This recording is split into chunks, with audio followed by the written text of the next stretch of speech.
2026 সালের সেই নিস্তব্ধ রাত ইনকিলাব মঞ্চের মুখপাত্র শরীফ উসমান হাদির রক্তে রঞ্জিত হয়েছিল রাজপথ। ঘাতকরা ভেবেছিল সীমান্ত পার হলেই তারা ধরাছোঁয়ার বাইরে, কিন্তু নিয়তি তাদের জন্য অপেক্ষা করছিল পশ্চিমবঙ্গের এক অন্ধকার অলিগলিতে। এসটিএফের শ্বাসরুদ্ধকর অভিযানে অবশেষে বন্দী হল দুই মূল ঘাতক, ফয়সাল আর আলমগীর। কিন্তু এই গ্রেপ্তার কি শুধুই পুলিশের সাফল্য, নাকি এর পেছনে লুকিয়ে আছে কোনো রক্ত হিম করার রাজনৈতিক অঙ্ক? আপনি যা দেখছেন সত্য কি তার চেয়েও ভয়াবহ? আজ আমরা উন্মোচন করব সেই নীল নকশা, যা কেবল খুনিদের নয় বরং পর্দার আড়ালের আসল মাস্টারমাইন্ডদের মুখোশ টেনে ছিঁড়ে ফেলবে। প্রস্তুত হন, কারণ পরবর্তী কয়েক মিনিট আপনার হিম হওয়ার অবস্থা হতে পারে। বাংলাদেশের ছাত্র জনতার বিপ্লবের পর যখন দেশ নতুন এক গন্তব্যের দিকে এগোচ্ছিল, ঠিক তখনই রাজপথ রঞ্জিত হল শরীফ উসমান হাদির রক্তে। ইনকিলাব মঞ্চের সাবেক মুখপাত্র হিসেবে তিনি কেবল একজন বক্তা ছিলেন না, বরং তিনি ছিলেন এক বলিষ্ঠ কণ্ঠস্বর। তার এই প্রস্থান বাংলাদেশের রাজনীতিতে যে শূন্যতা তৈরি করেছে তা অপূরণীয়। কিন্তু এই হত্যাকাণ্ডের ধরন আমাদের এক রহস্যের গোলকধাঁধায় ফেলে দেয়। অনুসন্ধানী সাংবাদিকতায় আমরা দেখেছি এই ধরনের হাই প্রোফাইল খুনের পেছনে সবসময়ই কোনো শক্তিশালী রাজনৈতিক শক্তির ইশারা থাকে। হাদিকে কেন টার্গেট করা হলো?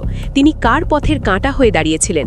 পটুয়াখালীর ফয়সাল করিম মাসুদ ওরফে রাহুল এবং ঢাকার আলমগীর হোসেন, এই দুজন ছিলেন স্রেফ ঘাতক মাত্র। কিন্তু তাদের পরিচয় যখন বেরিয়ে আসে ছাত্রলীগের সাবেক ক্যাডার হিসেবে, তখন পুরো ঘটনার মোড় ঘুরে যায়।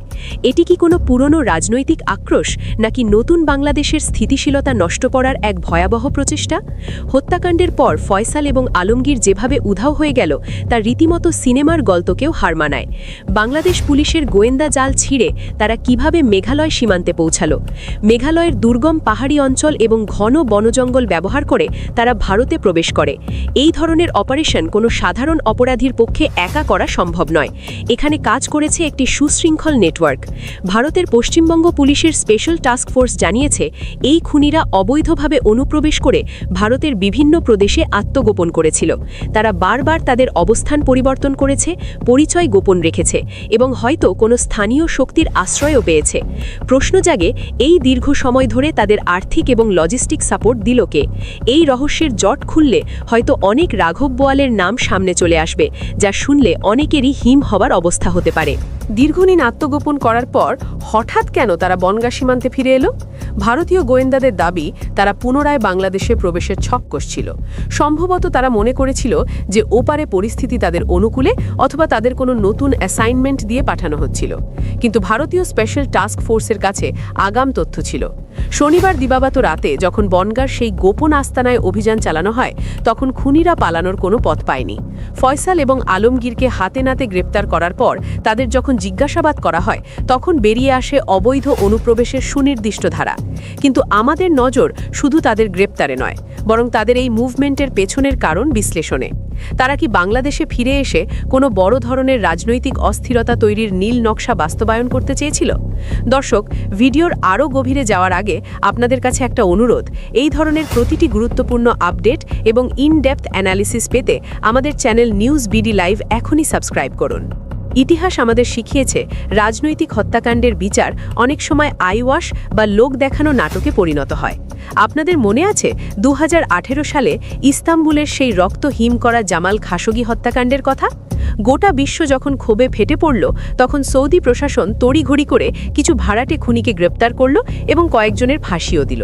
বিশ্বকে দেখানো হলো যে বিচার হয়েছে। কিন্তু আসল সত্য কি ছিল? আসল হুকুমদাতা এবং হত্যাকাণ্ডের মূল মাস্টারমাইন্ড মোহাম্মদ বিন সালমানকে কেউ স্পর্শ করতে পারেনি। হাদি হত্যাকাণ্ডের ক্ষেত্রেও কি আমরা একই মডেল দেখতে যাচ্ছি? ফয়সাল এবং আলমগীর হয়তো সেই হাত যারা ট্রিগার চেপেছে, কিন্তু সেই মস্তিষ্কটি কোথায় যারা এই খুনের পরিকল্পনা করেছে? এখানেই ইনভেস্টিগেটিভ জার্নালিজমের বড় প্রশ্নটি সামনে আসে। জামাল খাশোগির শরীরে যেমন বিষাক্ত ইনজেকশন পুশ করা হয়েছিল, শরীফ উসমান হাদির রাজনৈতিক কেরিয়ার এবং জীবনকেও কি একইভাবে বিষাক্ত কোনো ষড়যন্ত্রের নীল নকশায় বিদ্ধ করা হয়েছে? সৌদি আরবের সেই ঘটনার সাথে হাদি হত্যাকাণ্ডের কাঠামোগত মিল আমাদের শঙ্কিত করে তোলে। খাশোগি যেমন রাজপরিবারের ভেতরের খবর জানতেন, হাদিও কি এমন কোনো পর্দার আড়ালের ষড়যন্ত্র জেনে ফেলেছিলেন যা ফাঁস হলে ক্ষমতার তাসের ঘর ভেঙে পড়ত? শুধু ভাড়াটে খুনিদের বিচার করলেই কি হাদির আত্মা শান্তি পাবে? বাংলাদেশের বিচার ব্যবস্থাকে এখন প্রমাণ করতে হবে যে এটি কোনো ধামাচাপা দেওয়ার চেষ্টা নয়, বরং প্রকৃত অপরাধীকে খুঁজে বের করার লড়াই।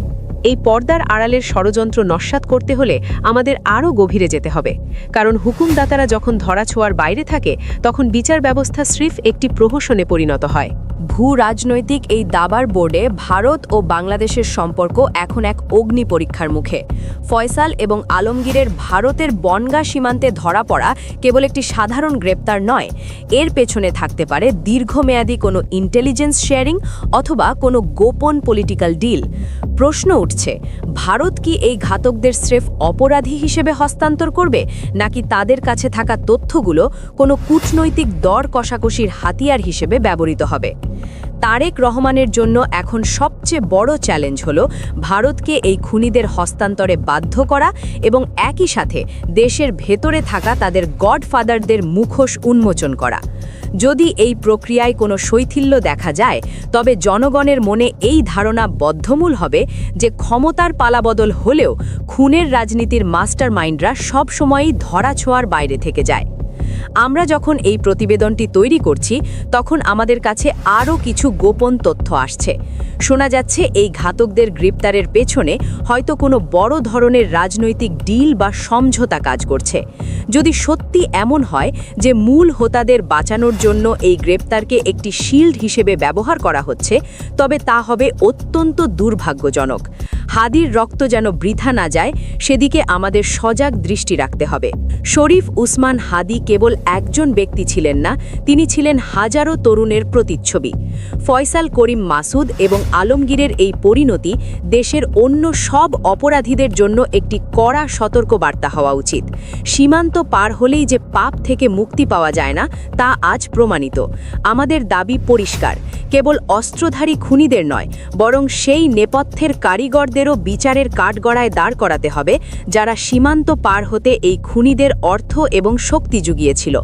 তদন্ত যেন কেবল ফয়সাল আর আলমগীরের মধ্যে সীমাবদ্ধ না থাকে, তাদের রিমান্ডে নিয়ে কঠোর জিজ্ঞাসাবাদের মাধ্যমে বের করে আনতে হবে সেই হুকুমদাতাদের নাম। বিচারের নামে কোনো প্রহসন এদেশের সচেতন জনতা মেনে নেবে না।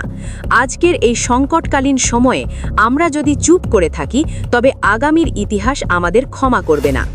আমাদের মনে রাখতে হবে, ফয়সাল আর আলমগীরের মতো ঘাতকরা স্রেফ মরণ কামড় দেওয়া বিষধর সাপের ল্যাজ মাত্র। আসল বিষদান্ত লুকিয়ে আছে সেই সব রাঘব বোয়ালদের মুখে, যারা ড্রয়িং রুমে বসে এই হত্যার নীল নকশা এঁকেছে।